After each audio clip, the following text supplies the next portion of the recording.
So during the practice that we'll do on Saturday, and of course during our upcoming course in March, you'll have to demonstrate some skill practice sessions.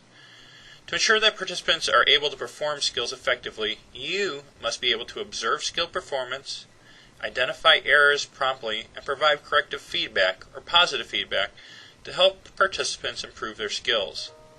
You also need to encourage participants to continue practicing to improve their skills while minimizing interruptions, and evaluate participants for proper skill performance. The best way to lead effective skill practice sessions is to understand the objectives for all the skills in the course. For each skills practice session, there will be an accompanying skills chart. Use this to evaluate participants' skills. Each step within the skills chart is necessary for completion of the skill. The Americans with Disabilities Act created an understanding that people with disabilities and other conditions can excel at many things, including wilderness and remote first aid.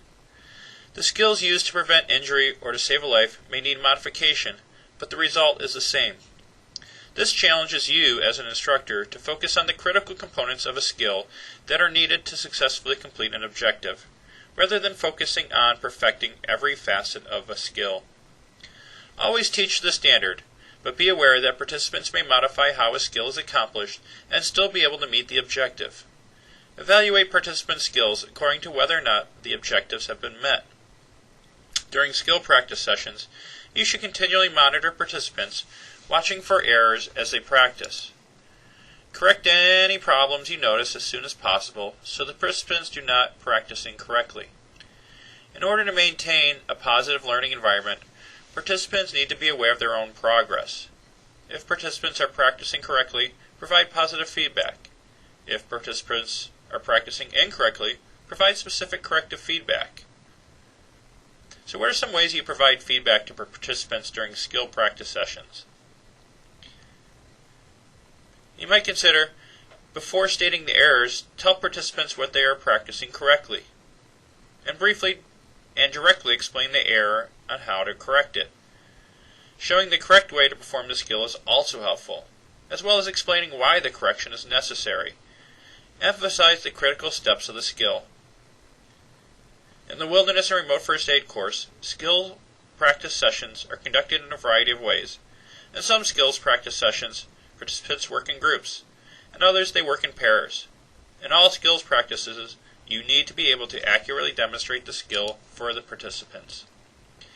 We'll go over role modeling a tourniquet again, since that's one of the newer portions of the course, before you actually do yours. But you do have your assignments, so think about what you have to do with these guides at hand. In the next section, we'll put together the skills and knowledge we learned earlier in the course. You'll have 2 opportunities to practice teaching elements of the Wilderness Remote First Aid course.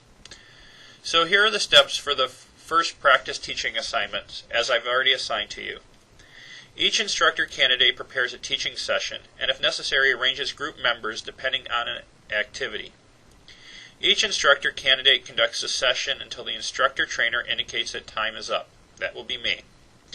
Each instructor candidate verbally evaluates him or herself on the organizational ability, knowledge of the subject matter, and presentation and communication skills. You, again the candidate, will also have evaluation by peers and the instructor trainer. At the conclusion of the practice teaching session, each instructor candidate completes a written self-assessment. Each instructor candidate will be expected to complete 2 practice teaching assignments. The first practice teaching assignment will be conducted on your own. The second will be done as a group. Instructor candidates should use the course materials to help them prepare and lead their practice teaching sessions. As you're giving and receiving feedback, we need to practice that. You will be giving as well as receiving feedback and will have an opportunity to critique your own presentation. The feedback you receive from other instructor candidates can help you learn and develop new and improved teaching skills and become a better instructor. Practice in giving others feedback makes you a sharper observer of your own teaching style and the teaching style of others. When receiving feedback, listen carefully and respond directly to the point if you do not understand the point being made, ask for further explanation. When giving feedback on your own or on another instructor candidate's presentations, cite an aspect of the presentation that went well. Discuss an aspect that could be improved with an example of how to make it better.